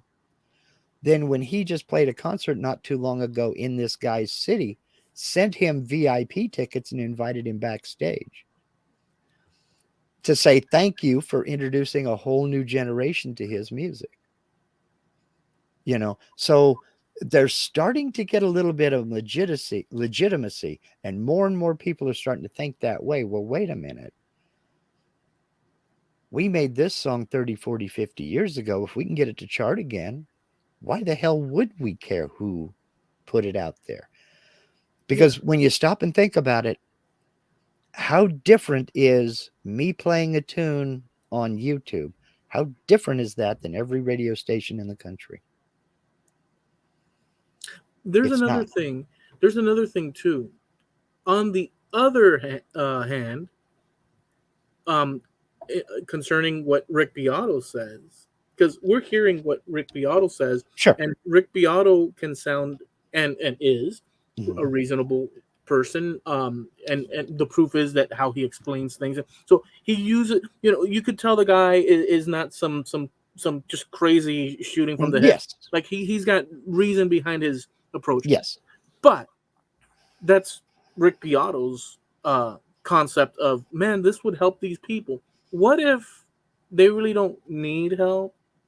And on their end, we don't know the revenue that they are currently receiving from said songs across the world. So True. we don't know that, because if they did really need help from Beato, there would be a different slant to it too. So there's two sides to it. There is truth to that. But then again, if you're thinking of corporate suits and corporate execs, the word need is very subjective. It's not like they're going to turn it down. Okay, yeah, they've already sold a million albums. They've already sold even more singles. Their songs are being played on the radio 24/7 in 60 countries. Why can't it be 65? Because two kids who have never heard the song before are listening to it and reacting to it on YouTube. Yeah, if that's going to bring in more of an audience, no, they don't need more of an audience. But if they don't need more of an audience, why do they tour? They tour to attract attention to the new album. They don't need that attention. What I say is, but but who knows what their particular. Yeah. And by the way, his argument, you are right. Beato's argument is that I don't know that he's saying it out loud, but he's kind of saying it anyhow, is that these people are following models that are somewhat antiquated in their thinking, where they could be getting that extra whatnot. And so it could be that they're just hard up businessmen in their ways, and this is how this works and stuff, and they're not. Right. But at the same time, we don't know their method to their madness behind the scenes as well. So, so Don Henley, as an example, and their company, I mean, boy, they're pretty aggressive, to the point where they shot me down years back, for something that, dude, a little channel that's nothing, and they shot me down. So you just imagine. Okay, I'm going to do an experiment on something, and tell me if you can hear this. Oh, come on. Play it. Can you hear that? Did you hear any of that? Nope. Okay. Let me close out of that and stop sharing the screen and try it again, because you can share system audio. That's what I needed to do. I wanted to play that little bump that we were talking about. I'll tell you if I wrote it or not, because I've not listened to that probably since I recorded it. Okay, let's see. Choose what to share. I want to share a specific window. I want to choose that one. And there it is. Okay, I armed system audio this time.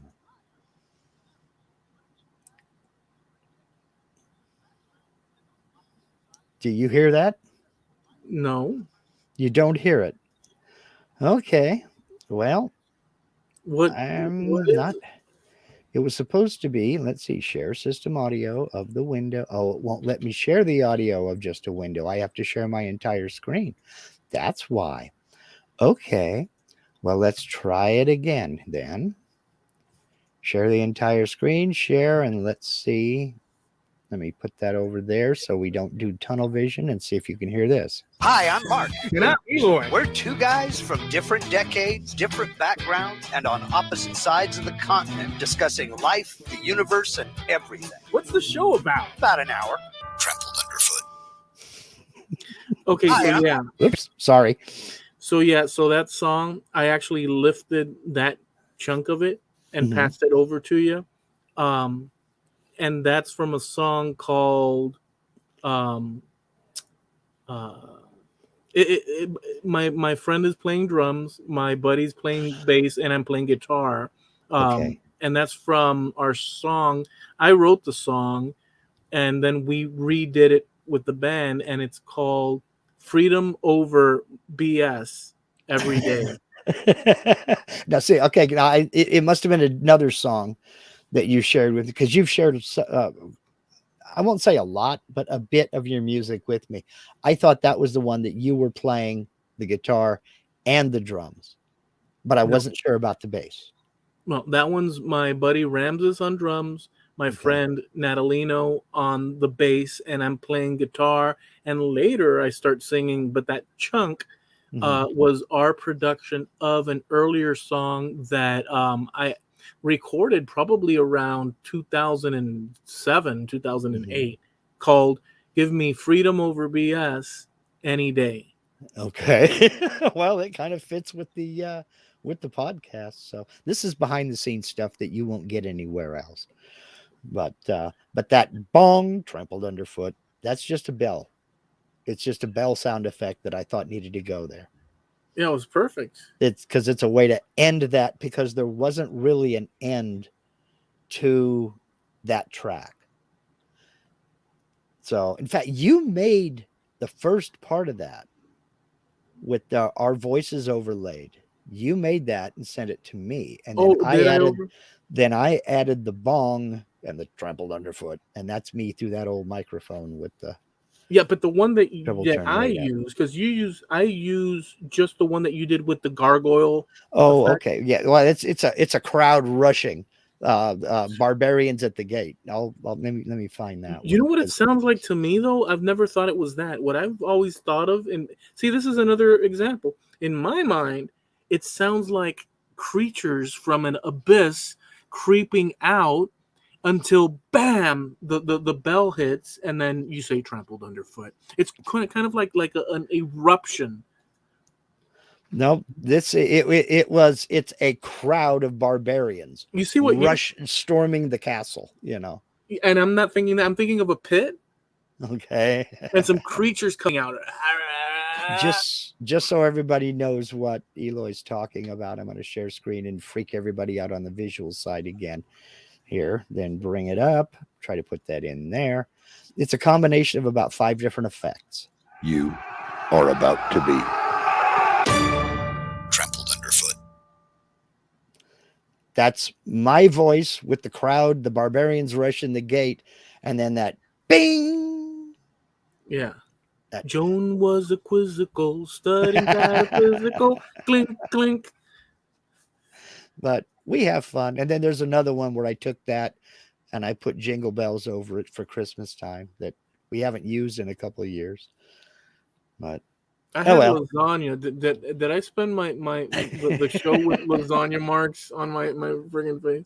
Well, with that beard, beard and mustache, you can't tell. You can't tell, so it just disappears into the. Let's see. Let me go back up to something, because there was something else that. See, I'm trying to see who it was. Yeah, Rick French says, I don't hear the bump because by the time YouTube cycles you guys on, you're already talking. Not sure what everyone else hears on the live show. That's only on the audio side. That doesn't appear. This is the first time those have been played here on YouTube. Yeah. We strip our conversation, the audio portion, out of the video, and we edit it, and then we add that second bumper that I played. That's the intro. And then I try to find a little quip somewhere within the first 5 minutes, and I'll cut that out, move it to the very beginning, and then put that host intro where you're playing the tune. I'll put that next, and then I'll properly start the episode. So I use both of those intros, and you only use the one. I only use the one. Yeah. So that's how I know I've done the edit.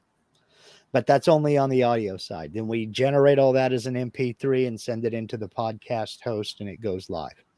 So that's how that works. You would never hear that here on YouTube. Dude, you just pulled the curtain back and revealed the magic. Pay no attention to that man behind the curtain. Now what? Now that you've revealed all our secrets, I mean, we've got nothing else. Yeah. Well, we've got lots of stuff. Let's see. Just My Dog says hip hop takes parts of other songs to transform them all the time. Yes, they do. That genre is all about paying homage to art you love. To a point, yes. There are some who just they like that audio hook and they'll grab that. Personally, I'm of mixed opinion when it comes to sampling for use like that. Part of me likes it. Part of me doesn't. It just depends on what it is and how it's done. And I think it's down to personal taste. I don't have a philosophical issue with it if they do it the right way. It's the same thing. Rick French here talking about Meatloaf with using the Phil Rizzuto game call in Paradise by the Dashboard Light. Exactly. If you do it the right way, I think it's just fine. I like that song a lot. Yeah. I mean, a lot. That's one of the classic rock and roll. Obviously, it's operatic, let's say, but oh my goodness, that is such a classic, dude. But Meatloaf was all about operatic. Meatloaf and Jim Steinman, they didn't sing songs. They staged performances. That was performance art to me. It was set to music, but I mean, there was an introduction to the story. There was the buildup of the story. It shifted tempo several times as the story developed, and then there was the resolution at the end. That resolve at the end. That's a performance. You should check out, honestly, a recommendation for you.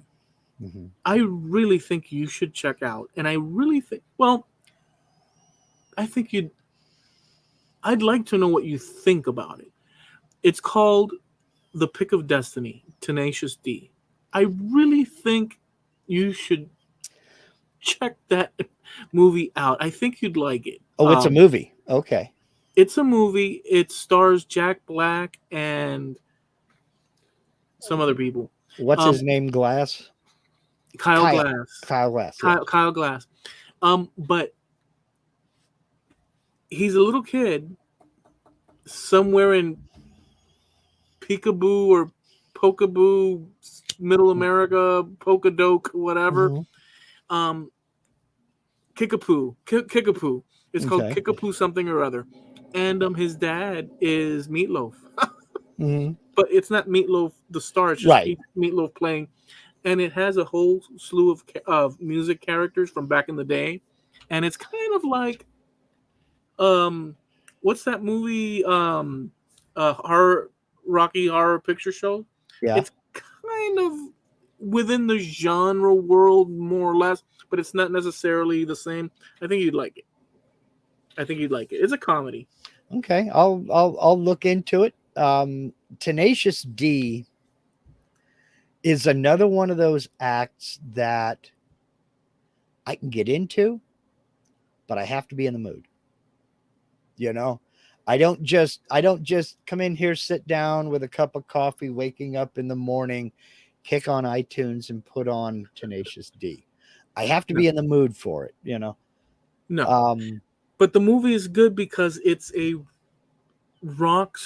it harkens back in the day of kids' hopes, every kid that wanted a guitar or to sing, the rock of the era with all the famous Ronnie Dio, James Dio, just all those rockers and stuff coming up. And the story's ridiculous, though. It's just, I think you've seen a few clips, right? I may have seen a clip or two from it and did not know that that's what it was. But some of what you're saying sounds familiar. Yeah, they go into a music store in Hollywood because they need to find out, what is it exactly? They're looking to I forget now because there's so many things to it, but they go into the music store and the music guy says, "Come back here," and he's what's that guy from that famous actor. Geez, I can't remember his name. Maybe you guys out there remember his name. Anyways, they bring him back, and what it is that there's a pick that all musicians since medieval times have been using, and that's why they're so. But it gets lost and found, and then as the times go on, and now they need that pick. It's just a ridiculous thing, and they're all popular actors that we know and stuff.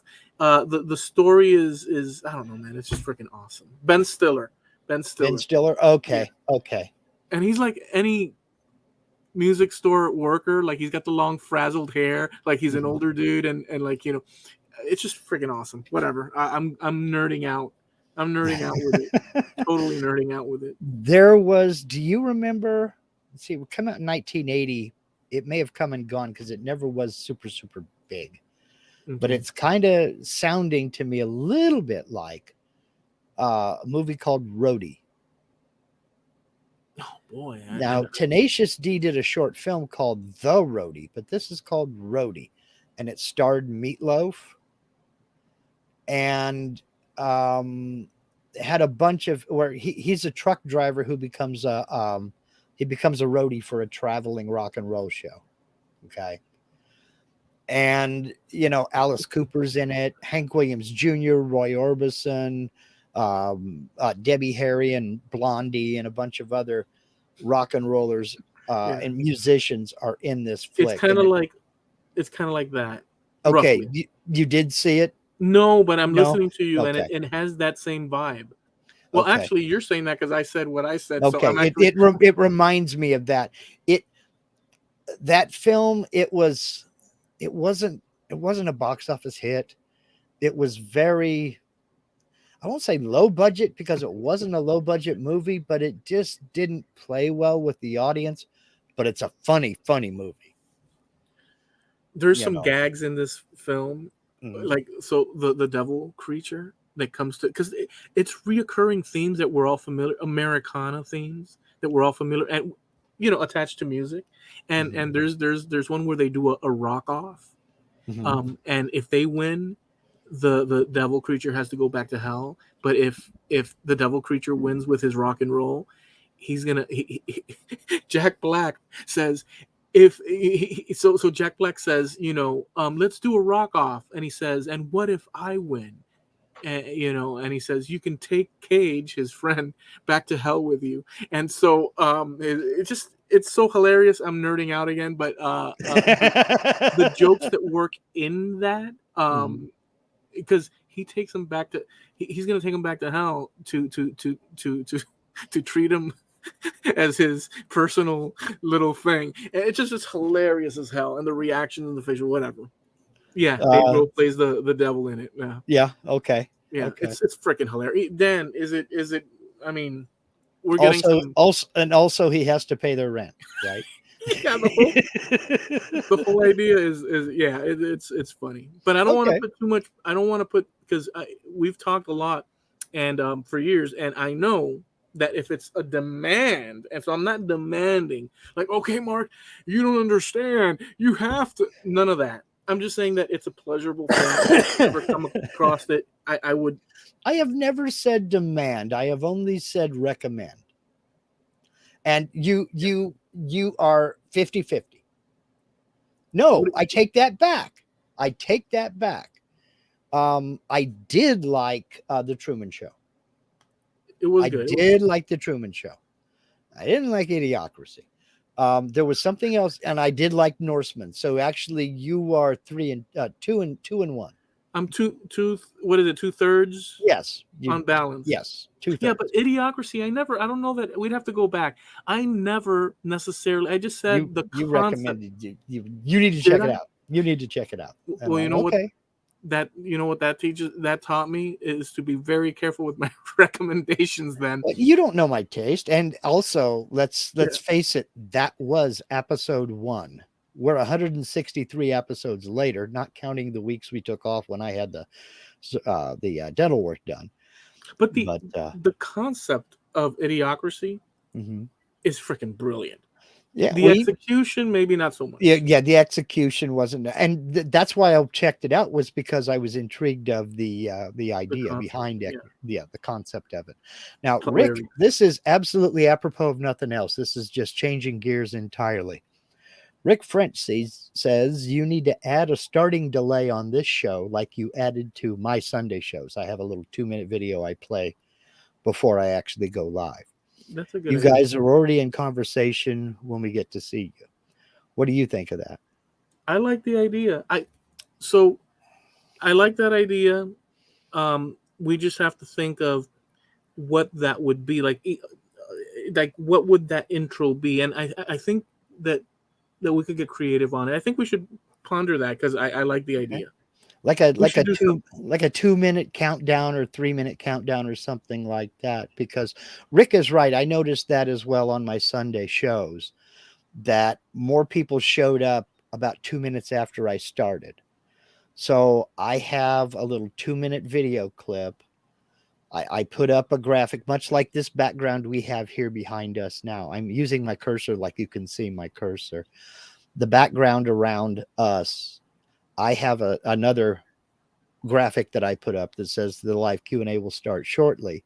I put that up and then go over and find the video clip and load the video clip and play it. It plays for 2 minutes.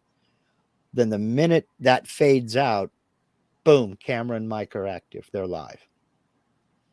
So you got to be ready when it's over, because there you are. You can't control it. So, but it's something that we can look into, because, you know, I agree with Rick that a lot of people don't, you know, by the time they get here, we've already been talking for 5 minutes and nobody knows what's going on. You know what I've been watching also? I don't want to draw this out, but I'm fine if you are. I just want to say that, and I really enjoy a lot, is Mr. Bean. Mr. Bean? Yeah, I just enjoy the comedy so much. I can't tell you. And I also like Blackadder. It's hilarious, dude. I like Rowan Atkinson a lot.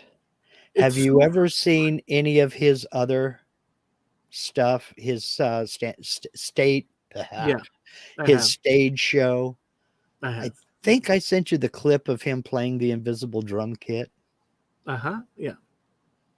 Rowan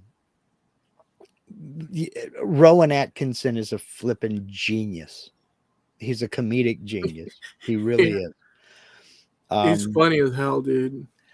Was gonna say something. One last. Oh yes. We were talking earlier about Joe Walsh and his little homage to Ted Nugent by playing that one little lick from Free for All. Yeah. I stumbled. Did you watch that other video that I sent you a couple days ago? No, I've not watched.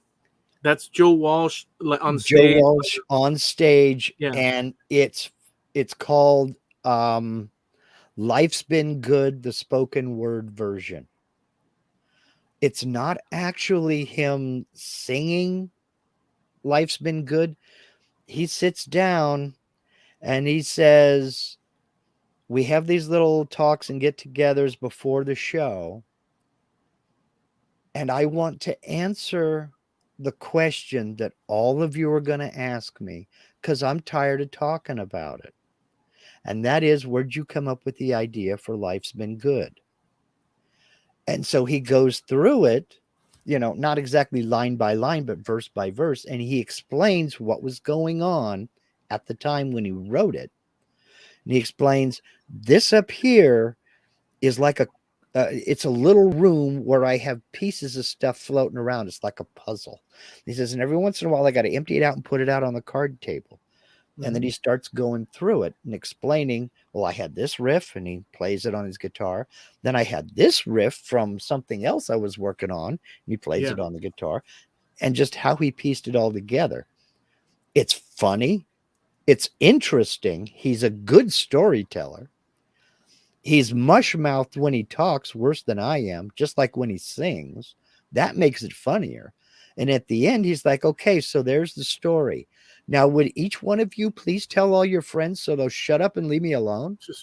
You know, He's one of the classic ones as far as rock and rollers. He's one of the, and he's like, he's straight up like, this is rock and roll, and here you go. There's no pretense. He's like, he's all in. Yeah. And natural. Yes. And you can hear it in his style. Natural is the word for it, because he's just this guy. There's no he doesn't put on airs. There's no pretentiousness to him at all. He's just this guy. He's he's a singer. He's a guitarist, but he's a ham radio operator. He's a motorcycle rider. And that don't mean he gets together with an entourage and he's in the middle and everybody else is keeping the public away from. He hops on his bike and he goes. Or he used to. I don't know if he still does. But he's just this guy. And because that's all he ever wanted to be, was just, I'm this guy. He just happens to be a guy who can play like he plays and sing like he sings and write like he writes. So, but I do highly recommend that video. It's called Joe Walsh, Life's Been Good, the spoken version. The spoken word version, excuse me. It's worth a watch. It's very funny. I'm going to check that out for sure. I like the story, to learn the story of that, because it's a very classic song. I mean, it's just, you can't, when it goes on the radio, when it plays on the radio, I can't help but, and this has been all my life, I can't help but stop and say something's about to happen. We're about to hear some rock and roll. Mm-hmm. I've always felt that about that song, and we're talking going back decades. Yeah. It would start on the thing, and I'd say, "Oh, time to pay attention to this." And that's the weirdest thing, because you wonder how the hell did that come together? Because no two parts go together. No two parts belong together. It almost, there's a reggae component to it in a way. Yes. Yeah. Yes. And he talks about that too. Okay. It's so many just completely different elements that come together, but you can't help but sit there and sing with it and bop to it. You can't help it. No, you can't help. And there's so many cool little bits, like you're saying, especially that organic, I think it's a mouth thing or something. No, it's either a mouth thing that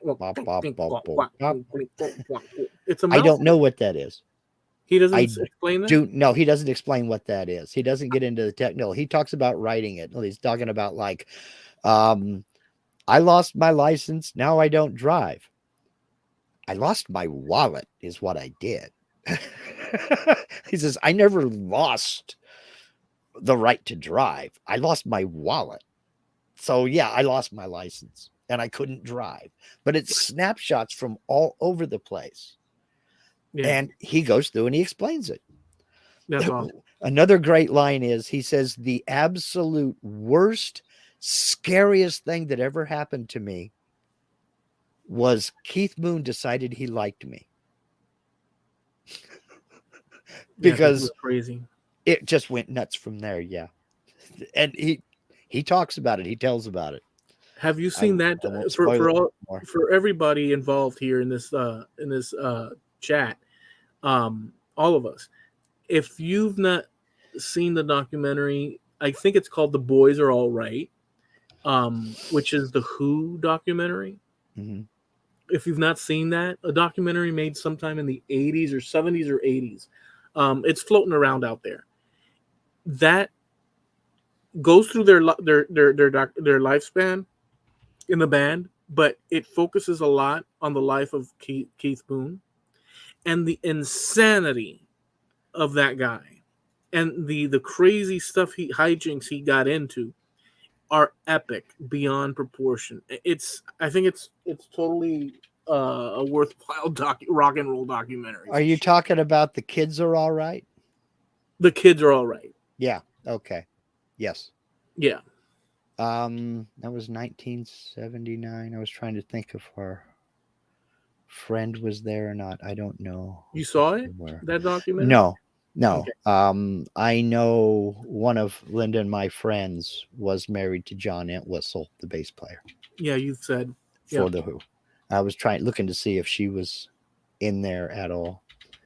That documentary from back in the day, Mhm. it's a good one, and it gives you a really good insight into the Who. It's just freaking insane. You should check it out.